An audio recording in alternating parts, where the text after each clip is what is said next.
Hello and welcome to Pickleball Therapy, the podcast dedicated to your pickleball improvement. I am your host, Tony Roy. Hope you're having a great week. This is a special episode of the podcast. I had the pleasure of interviewing former Major League Baseball player Eric Byrnes. Eric Byrnes played for the Arizona Diamondbacks as well as the Oakland A's. He was on the team in the team that was featured in the movie Moneyball with Brad Pitt. If you happen to see that movie, he was in that. He was on that team on the Oakland A's. And he is now a pickleball player. He has migrated to pickleball, which is one of the beauties of our sport. It's, seeing how many folks with different backgrounds, right? Whether it's no athletic background, no sports background, I would say, to, Major League Baseball players, to former hockey Hall of Famers, things like that, all playing this awesome sport of pickleball. During this episode, Eric talks to us about his journey as a pickleball player. Also talks about a couple of concepts that I think you're going to find super interesting. One of them is one that we sort of try and fight with our students sometimes, or with players sometimes, in terms of understanding that they are in fact athletes. That can be because that mental change, how we approach ourselves is important, right? To see ourselves as we are. So we talk about that with Eric, and we talk about the mind and the body as well, right? So the mind and take care of the body. Eric is a spokesperson for KT Tape, which is a product that you can use that help you when you're injured and also preventing injuries, in terms of keeping your muscles, keeping the circulation going in your muscles and things like that. I'll put a link down in the description notes if you want to try KT Tape. I recommend it. I've used it myself before, and I know that it has worked for me. So if you want to check that out, I'll put a link down in the show notes down below. You're going to hear Eric is a very passionate athlete, very passionate player. I will tell you that some of the approach that he has is very specific to him. What I mean by that is he's an Ironman athlete, meaning runs 100 miles, does a lot of sort of extreme things in terms of taking care of his body. So some of the advice that you hear in this podcast may not be directly suited to you, but the spirit of it, the understanding that we can take care of our bodies, that we can push ourselves as hard as we want to push ourselves, is definitely present in there, and it will help you with your framing of the game, and also just hearing Eric's interesting story about himself and how he came into pickleball. This is a little bit longer podcast. Eric is a very passionate pickleball player, and there was a lot to cover. So hope you enjoyed this week's podcast, or this special episode, I should say, a special episode podcast with Eric Byrnes. Eric, it's a pleasure to have you on the Pickleball Therapy podcast. How's everything going today for you? Tony, fantastic, man. Got a nice pickle session in this morning, the early AM 6:15 group, and then get to come on here. And look, man, I've done a lot of interviews and podcasts, radio shows, television, the whole bit. I've never done one specifically about pickleball. I'm absolutely pumped. It's good. This is going to be your favorite podcast ever, Eric. This is going to be number one on your list of podcasts or interview experiences in your life. So that's awesome. Eric, before we get into pickleball, though, I know you have a storied background before your pickleball days. Just bring everybody up to speed a little bit. Let them know Eric a little bit. What'd you do before pickleball? Well, I grew up in the San Francisco Bay Area, ended up going to college at UCLA, and played baseball. So ended up getting drafted by the Oakland A's, spent 5 seasons with the A's during the Moneyball era. So even if you're not a baseball fan, most people in this world have seen Moneyball. I was on that Moneyball team. I struck out at the very beginning of the movie, and then at the climax of the movie, like the very most important part, right before Scott Hatteberg hits a home run, I'm actually the guy that gets pinch hit for. So it's like, hey, Burnsy, grab a seat. Hatteberg's hitting for you. So that was my big Hollywood debut, and then ended up getting traded. I got traded to the Colorado Rockies. I was there for 2 weeks. They loved me so much. They traded me to the Baltimore Orioles. They loved me so much. They released me a couple months later, signed with the Arizona Diamondbacks, and found a home there. I was there for 4 years, some tremendous years out there in the desert. And then 2010 was my last year. Had a short stint with the Seattle Mariners, and then got into slow pitch softball, golf, trying to figure out what was next, and found triathlon and started doing sprints. It's led to Olympics, to halves, to Ironmans. Ended up doing like 12 Ironmans, which led to ultra running and doing the Western States 100, which was an amazing experience. And then a couple individual quests. One was a triathlon across the country to raise money for a foundation that my wife and I started called Let Them Play. And then actually, it's kind of a fun side note, there was a golf record that stood for 47 years. It was most holes played in 24 hours. So I chased that thing down. It was quite a journey, 106 miles of running and 420 holes of golf later. Ended up in the Guinness Book of World Records. And other than that, started a Let Them Play national travel team for baseball, raising 3 kids, all ski racers out here in Lake Tahoe. Really super fun. And then just recently, I mean, it was literally like September. I played around with it the past couple of years, just messing around, but really have fallen in love with pickleball, Tony. And it's been quite a journey, and I'm really enjoying the process of just trying to improve on a daily basis. That's awesome. And we're going to touch on the body in a little bit, because I have that on my notes to talk to you about, because, you put your body through its paces for sure, and you still do. I understand you celebrated your 48th birthday recently and ran 48 miles. I don't know if it was the same day of your birthday or around that time, but that's an amazing treat, I guess, for your body, in terms of how you put your body through the paces. So we're going to talk about that in a minute. But let's talk a little about pickleball. Let's jump into pickleball. So you say September, so you've been at it, by my math, 5-6 months, something like that. Tell us a little about how you got involved with pickleball more heavily and what you think about it so far. Well, so I have some buddies out here in the community, one specifically that I would do a lot of running and biking and swimming with.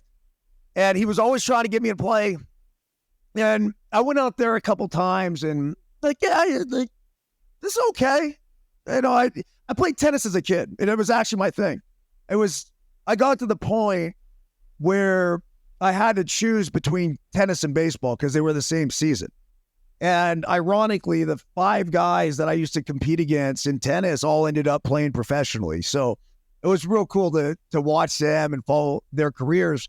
But I absolutely loved tennis, and specifically, loved doubles too, and the social element of it and working together with the team. And so as I got into pickleball, and again, like, you're hitting the ball around and you're trying to find the stroke. And he said, well, is it like tennis? Is it not? And trying to, maneuver the ball all these different ways. And I think a lot of it was trying to figure that out. But I wasn't overly impressed with the sport. And then I got invited to play in a higher level game. And all of a sudden I saw the speed. And it was like, oh, okay, now we're talking. Because as a baseball player, when you get up to the net, and I got big, long arms, and I'm able to boom, boom, boom, and all of a sudden this is happening, and we're talking about the reaction time of 90, 100 mile per hour fastballs. I'm like, okay, this is something I know. This is something I love. And I think it was going through that and seeing how fast-paced and intense that this could be. That's when I fell in love with it. And so from there, like, I'm not kidding when I say before September, maybe pickleball once a month, messing around a little bit. And I would say since September, minimum 5 days a week. Definitely, you can hear the passion that you have for pickleball. It's one of the few sports, Eric, where you hear the term addicted or obsessed is constantly, commonly thrown out with pickleball. I came from tennis. I played it since I was a kid. I love tennis as well. I don't have anything against tennis. I haven't picked up a tennis racket in about 8 years, other than to play with my kids who still play tennis, because I don't have an interest in playing tennis anymore because of pickleball, right? And so, it's a fascinating aspect of this sport that I'm like you. I mean, I think, I was fortunate to be exposed to pickleball the first time in a competitive setting, meaning I played against a player who was way better than I was in pickleball, and he kicked my butt. And we always say that if you're properly exposed to this sport, you can't turn away from it. So a high level athlete like you, best thing that can happen to you is to get your butt whooped in pickleball, because then you get, wait a minute. No, wait, that's not supposed to happen. I played professional baseball. I played tennis my whole life. What are you talking about here? But that's the best thing, right? Because then you go, there's more to this game than meets the eye. So that's awesome that you got exposed to that. Let me ask you a question, Eric, because this is something that some of our listeners, I think, struggle with a concept that I think is so valuable for them to take away. You're clearly an athlete, right? When you look up athlete, you look up Eric, right? Because you come from a long line of sports. You play professional sports. There's no question that you're an athlete. A lot of the folks that who we engage with and teach and speak with, sometimes they have this difficulty, seeing themselves as an athlete, right? Maybe because they never played a sport and certainly not at a professional level, but maybe even at a serious level, anything like that. But let me tell you our definition, and then let's play with this, and you tell me what you think about it. Okay. This is something that CJ Johnson, my co-coach inside our pickleball world, is very adamant about, and she's been very clear about, which is this. If you play a sport 4 or 5, like you do, 5 days a week, you study the game, you're paying attention to strategy, you're listening to a podcast like this, you're trying to grow as a player. I don't know, Eric, we call an athlete. I mean, what are your thoughts on that in terms of these folks who may not think they're an athlete because they never played for the A's or the Diamondbacks or anybody? Yeah, I mean, an athlete's just someone who's active and someone who's out doing things. I mean, it's, one of the big things that I have a daily podcast called The Daily Hustle. And essentially, the thing that we preach on a daily basis is just to stay active and to put your passion into movement. And I think that is so imperative just in life. And it's not only what it does for the body, but what it does for the mind. In a pickleball perspective, and I think the reason why it's taken off is because not only is it just, say, low barrier to entry, right? I can go out and I can play this game with my wife and my daughters who haven't played a lot of pickleball, and we're going to go out and we're going to have a blast. I could go play it with my kid who's 12, who's pretty good, like legit. And we'll go down to the Reno Convention Center and go run the top court it was like 8-9 games the other day. And he's 12. And so you look at all the different things. And then in the meantime, remember this, there's Dawn out at the Truckee Rec Center who's 78 years old and just a savage. And still, every time I go up against him, like it is an absolute battle. And it's just, he's so precise with his shots. And it's so fun because, yes, number one, if you're out there, of course you're an athlete. But I think that when you take people, you could take so many people from so many different walks of life and you put them onto this court. And I think in a day and age when we're so disconnected in the physical world, we're all connected to our devices. We're all connected, in the virtual world, but in the physical world, our connections have never been worse. And now all of a sudden, it's 6:15 in the morning and I'm with 8 different people that I would otherwise not be with. And I'm having conversations and I'm meeting new people. And it's just, I don't know, it just feels right. And then other than the camera that I put in the back to record the games just in case we have a point or two that has the potential to go viral, or, the one that you could trash talk over and over with. But there's none of that, right? You're completely disconnected from that virtual world and you're in the real world. That's the world that we knew when we grew up, and we actually, would have to, deal with this thing called boredom and then figure out how we were going to, break the boredom. And then we go create something. And that's what pickleball, I think, has done for the United States, ever since, I don't know if it was COVID that really brought it to light. And I know, it sounds like you, Tony, and there are a bunch of the OGs that have been doing this for a number of years.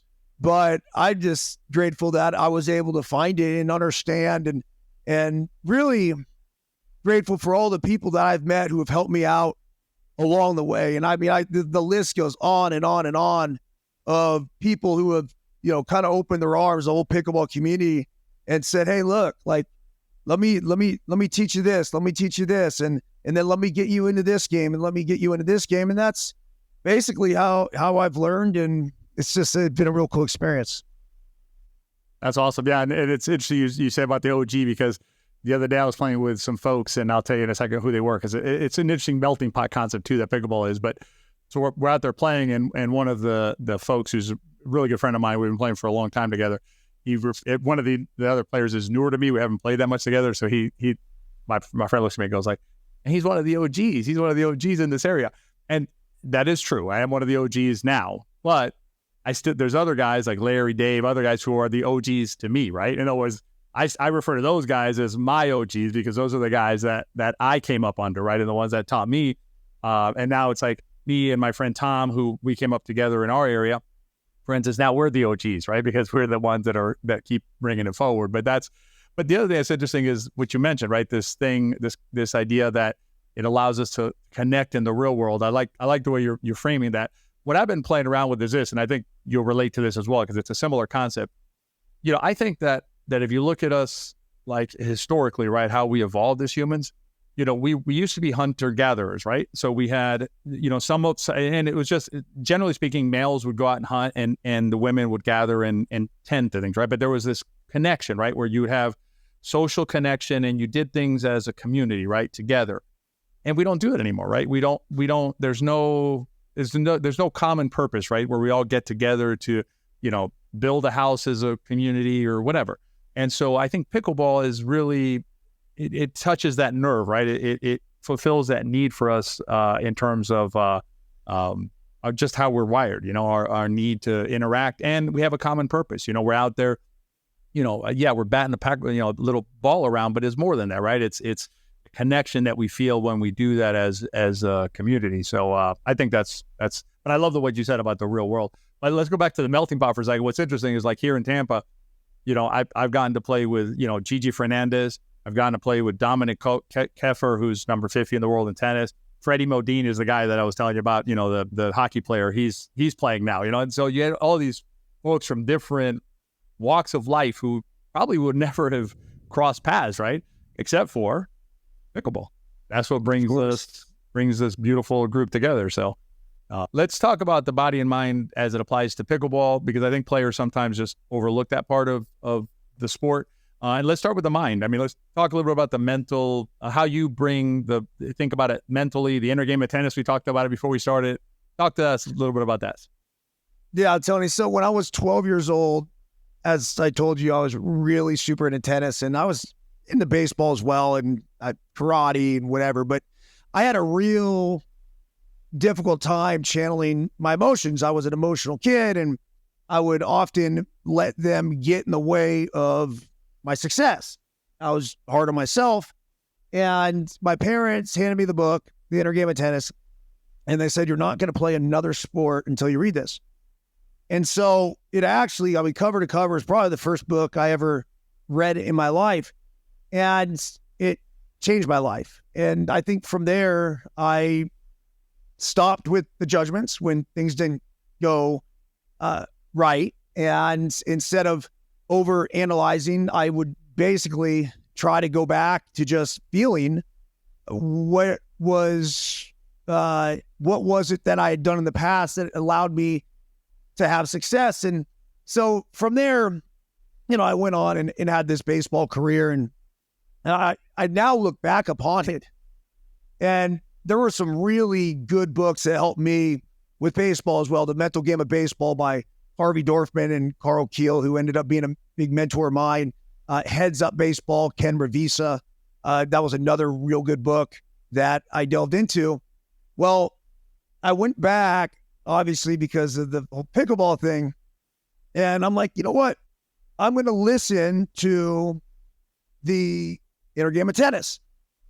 And the whole concept of self one and self two, and self one being the judgmental self, the one that has all the answers and everything else. And then self two, which is just the natural self, right? The one that feels it and knows it and learns it.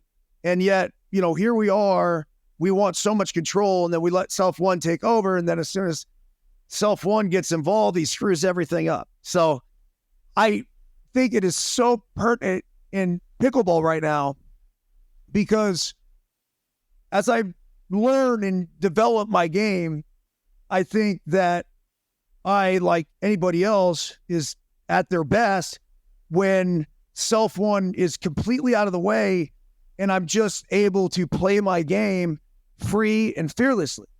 And so as soon as I start overthinking a shot here, there, wherever, then that's when I get myself into trouble.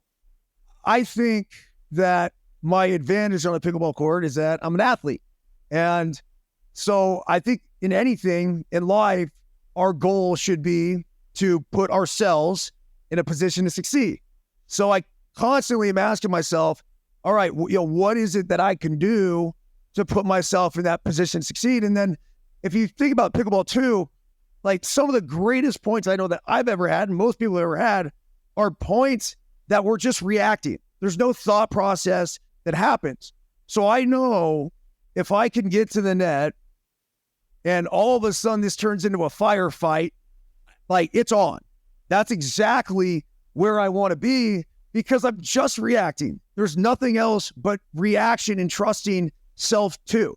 You don't have a chance. Like there's no room for self one to even get involved.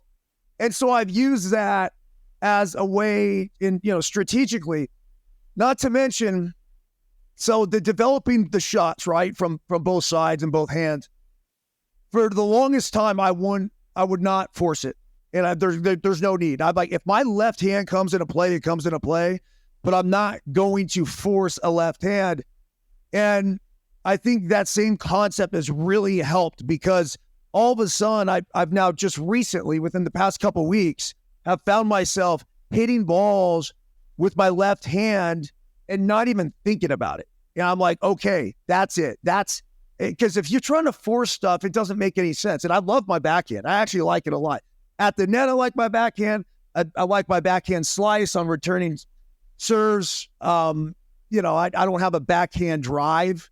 So, so be it. Overrated shot. That's an overrated shot, Eric, the backhand drive. Yeah, it is. It is an overrated shot because it's not nearly going to be as powerful.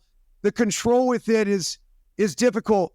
Now, the big thing with the left hand and where it's really helped is, I could be dinking cross court, and then, even hit a backhand dink this way, then the ball comes back, and now I just go left hand straight ahead, freaking right at you on a whack and pop. So that's, again, like, learning all of these different things, it has taught me and this is a beautiful thing about pickleball. I've never played two players that are the same.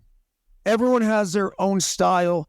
And really, Tony, it's an expression of who you are.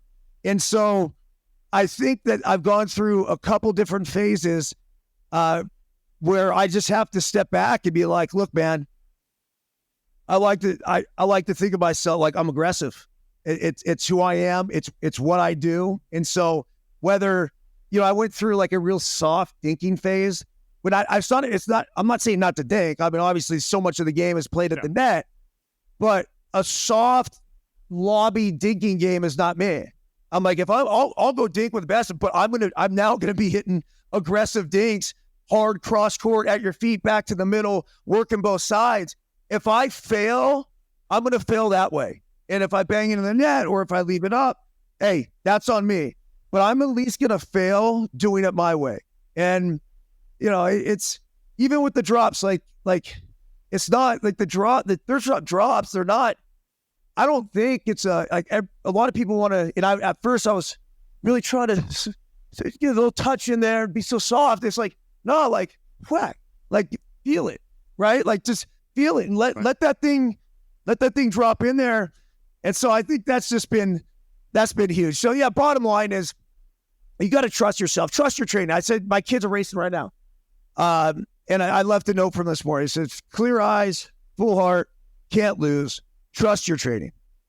Trust your training. I spend hours on that board, hours downstairs. And for two reasons. Number one, I want to improve my pickleball game, and I love pickleball. But number two, I just love hitting.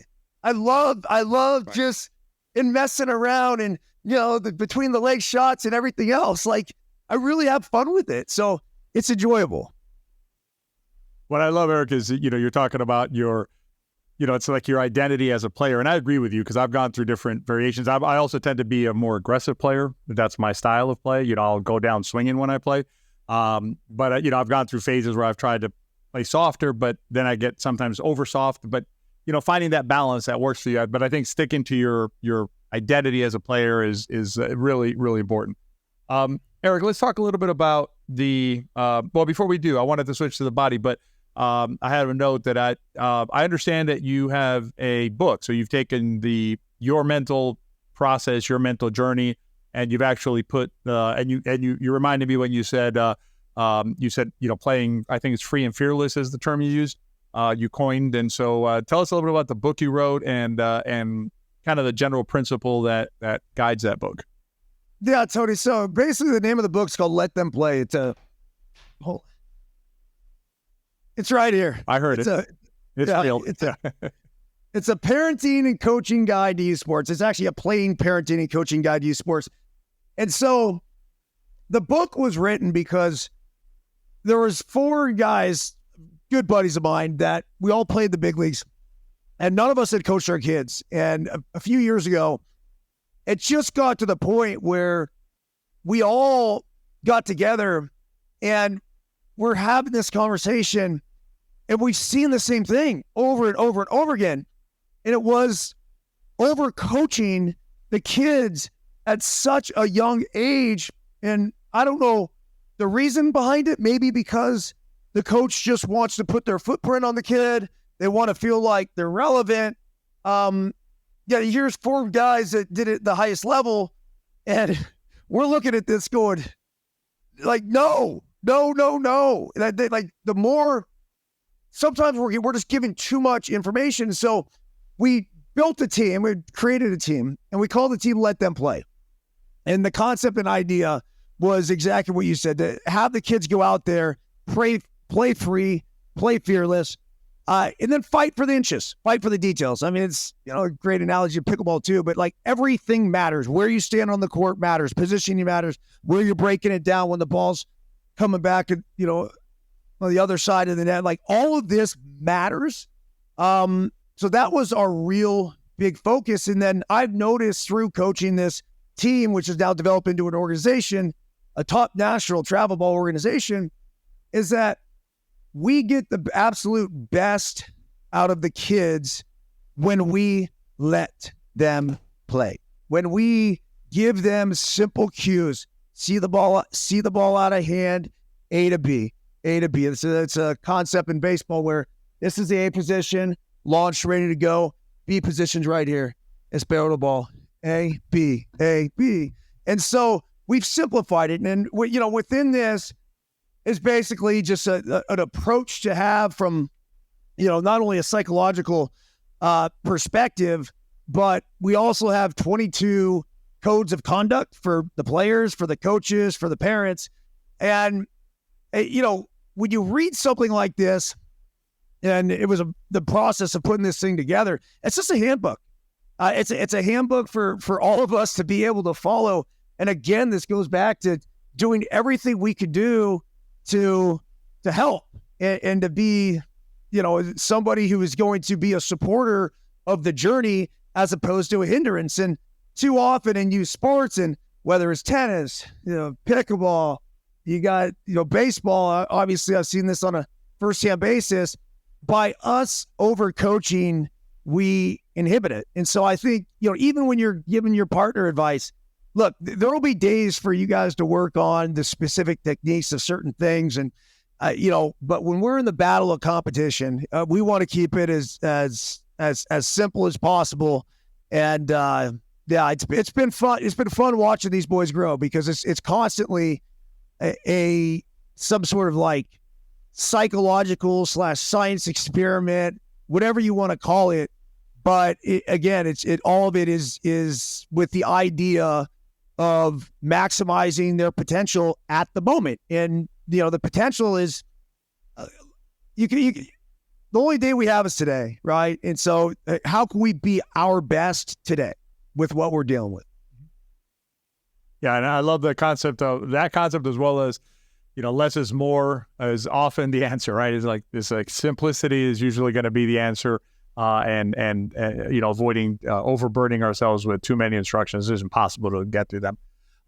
Eric, I'd be remiss not to chat about how we take care of our bodies, because you are a level of athlete that most of us are not on a day to day. But that means your body also has, takes on a lot of punishment, right? With the 48 miles the other day. I mean, so talk to us a little bit about how you, what you do to prepare before you play pickleball, let's say. Let's maybe keep it to pickleball a little bit more, just because of, what do you do before you play? What do you do something after you play to kind of keep your body going and not get an injury? So the day I ran 48 miles, I did, let's call it the first 20-something miles. Part of it was done on the treadmill. I did a big loop around the community where we live. It got another 12. So I was like 20-something miles in. And then I ran down to the pickleball court and played 3 hours of pickleball. And so if you're moving the whole time within those 3 hours, you can get about 2 miles per hour is what it equates to from a steps perspective. But if I had my ideal day and how I would plan, say, the warm up for the pickleball and everything else, it would be literally starting. And I think, remember this, and typically almost every player, the real experienced ones, I feel they have this crazy innate ability to warm up really quickly. But for the most part, say take someone like me, I need a game. I need 2 games. I need to get in where I'm hammering my drives. I'm getting the right spins on the ball. I'm doing everything that I need to do to put myself in a position to succeed. Well, if I had it my way, I would go downstairs and I would spend 15 minutes solid, nonstop. I take 2 paddles, one in my left hand, one in my right hand now, and I start with just some dinks at the net, and then I'm going to do some forehand rolls, from both sides. Then I'm going to hit backhand here, back in here, back in here, back in here, back in here.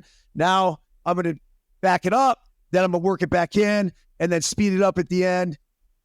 After about 15 minutes, put the bag on, run down to the courts. I'm 2 miles from the courts. Run down the courts, got a nice good flow going, get there. Now, what you have to remember, and this is why I think you guys I've seen a lot of injuries in the sport of pickleball, is that it's a 0 to 90 sport where it's kind of like baseball, a lot of standing around, and then I got to do everything I can to go try to freaking pull this ATP off, right?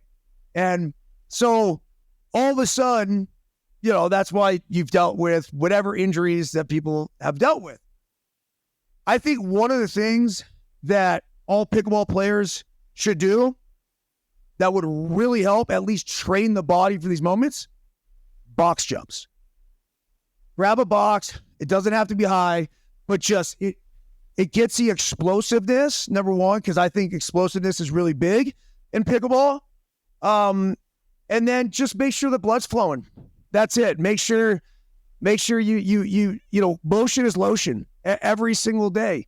And the feeling once you guys get going is just the body's lubricated. Well, understand that's where you want to get your body to when you're out on that court. And then from a recovery perspective, it's really figure out what you have to do to. It's kind of like a slow down, right? Because if you finish and then just sit down, and then all of a sudden you get up 30 minutes later, you can't move, and you're like, oh, that's a problem. We as a society, we're going hard, and then we stop. And then, all the blood rushes to the area because we just taxed our body. I've always been, no matter if it's been the Ironmans, the 100-mile runs, the world record stuff, whatever, I've always been a huge proponent of constantly moving. So this isn't a one hard type of workout and then done. Active recovery. It's big. Awesome. Yeah, that can sort of cool down to get your body kind of back into rhythm, right? And then definitely, yeah, and the explosiveness of the sport is definitely an explosive sport for sure. But Eric, no matter what we do, hard to avoid an injury. And we were talking about this earlier. I've used it before. I believe you're a big proponent of it. Is that, and I know everybody's seen it. If you watch pro players, half of them wearing out there is that that tape, kinesiology tape, KT tape is the most well known, I think, brand of it. I think you got some right there. Awesome. So yeah, I mean, yep, there you go. So talk to us a little bit about how we can use that to alleviate the injury and just keep us going when we're playing. Yeah, Tony, it's huge. So I think the best thing we could do is figure out what we need to help support the journey of life, that is, right? So if you're going to ask a lot out of your body, oftentimes you're going to deal with muscle soreness along the way. Again, this goes back to keeping the blood flowing in the body at all times. And so I'll give you an example. Now, thank goodness, or knock on wood, that I have not dealt with anything major recently at all. But one of the things is that, like, my hip, from the years, the years of the cycling in the aero position, I don't think help, right? It's kind of pinch here, but every now and again when I drive, it'll just lock up. Now, if I'm running, no problem. If I'm playing pickleball, no problem. But for whatever reason, I sit down and I drive and the blood stops flowing. So I got a van, so I've learned how to get a little movement where I'm kind of standing up and driving almost at the same time, especially if I put that thing on cruise control.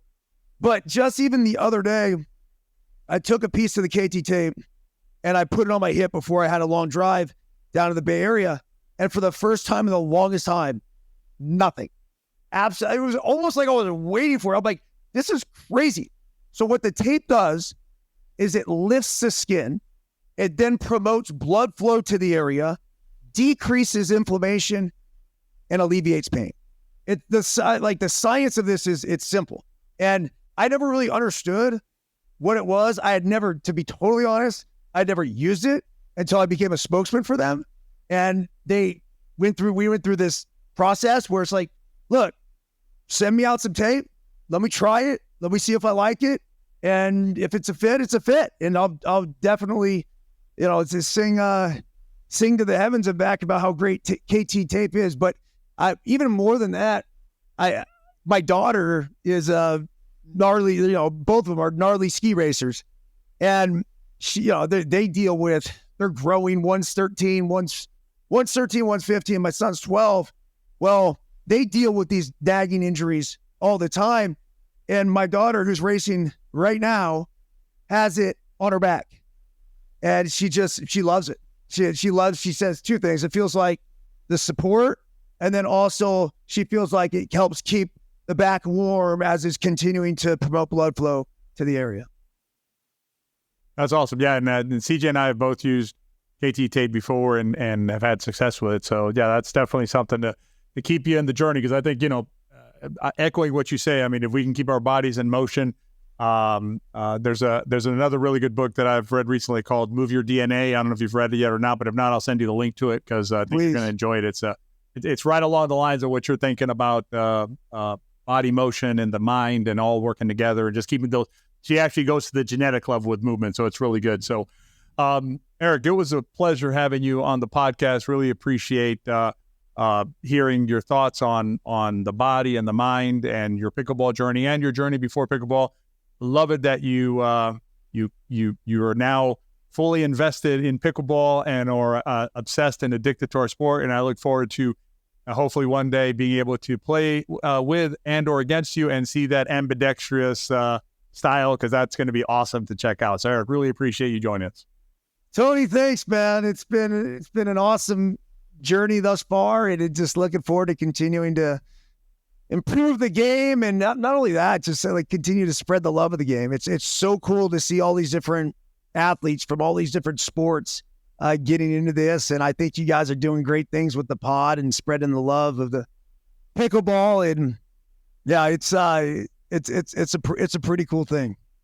I hope you enjoyed my interview with Eric. I mentioned at the beginning, Eric is a very passionate player and also passionate about life and everything. So you can see that in the podcast and hear it in his voice. If you are interested in trying that KT tape that we talked about with Eric, put a link down below. You can check that out. Remember, when you use those links, they are affiliate links, so we do get a small commission, but it doesn't change your price, and it helps us continue bringing this sort of content to you. If you enjoyed the podcast, if you know any baseball players out there that particularly watch Moneyball and our pickleball players as well, they're probably going to enjoy this podcast to hear from Eric, transitioning from baseball to pickleball. I hope wherever you're at in the world, you're having a great day, a great week, and I'll see you in our next regular podcast.